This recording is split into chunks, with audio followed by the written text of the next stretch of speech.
I'm a freelance illustrator. My creative side comes on building up an image, a picture. The main thing is to try and climb inside that person's head to see how they're thinking. And then I try and interpret a way that he would actually like. But you don't define yourself as an artist.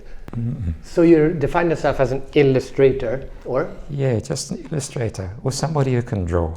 I think it's very humble and very, like, no ego in it. But from that perspective then, what can we learn? I see a lot more than other people do, I think. I take in. I'm a visual person. Everything for me is visual. So what is the advantage of seeing more?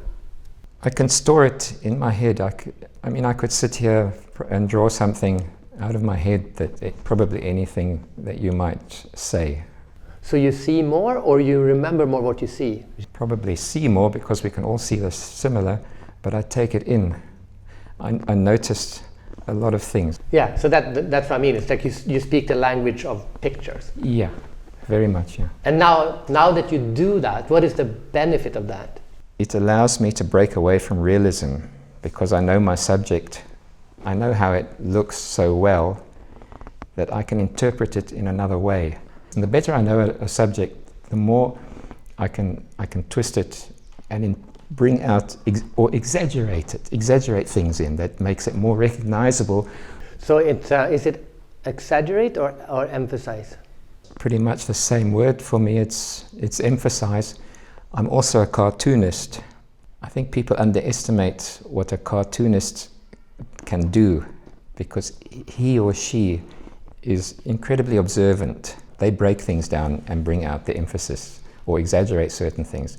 If we now bring this into creativity, because imagination literally means a picture in your head, how does it affect the creative process by the fact that you do see in pictures more? I mean, everyone sees in pictures, but you see so much more in pictures than I do, for example. I think it's possibly because I can visualize the picture long before I start. Whereas other people can't. Exactly. So then how does that then make your creative process different from?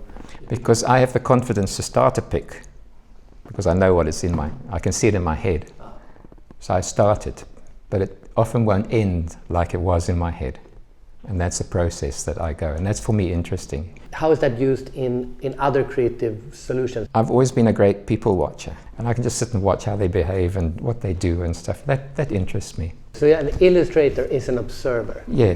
What's the benefit of this? So when I draw somebody eventually sitting on a stool like you are, I can pick up that this is how you were, that's how your jacket hung. So number one, you observe, and number two, you remember.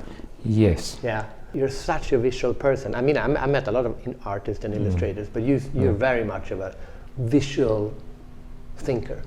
Yeah. I want to learn how to observe. Just look at the person.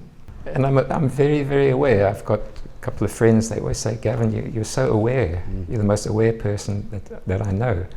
And I don't even know I'm aware as such. You're not aware that you're aware? Yeah. How can we become more aware? I'm very aware of my environment around me. If I go for a walk, every minute or so I look behind me as well. I'm always fascinated by people. I can follow people, but I always look around and I know what's behind me. I love the example of you turning around when you walk in the forest. What happens when you are aware? Being aware means you have a preparedness for anything. You lessen yourself to surprises or situations. So it's not always what's in front of you, but it's just learning to look around you. So when you are aware, you see more things. Yes. And when you see more things, you see more possibilities. Yes. And when you see more possibilities, you have more options, which means you're more creative. Yes. Yes, you can. It's not an immediate shock where you suddenly blank when something happens. You're the black belt in observing things, and then therefore you can paint. Well, I've yet to see somebody else who keeps looking over their shoulder. Yes, exactly. I've never seen it. What's the lesson to the rest of humanity? Why should they do that? Just pretend that everybody out there that's behind you might want to hit you over the head or mug you. And then you'll look after yourself. You can't walk ahead like presumably you all do and not know what's behind you. In a car you know who's following you.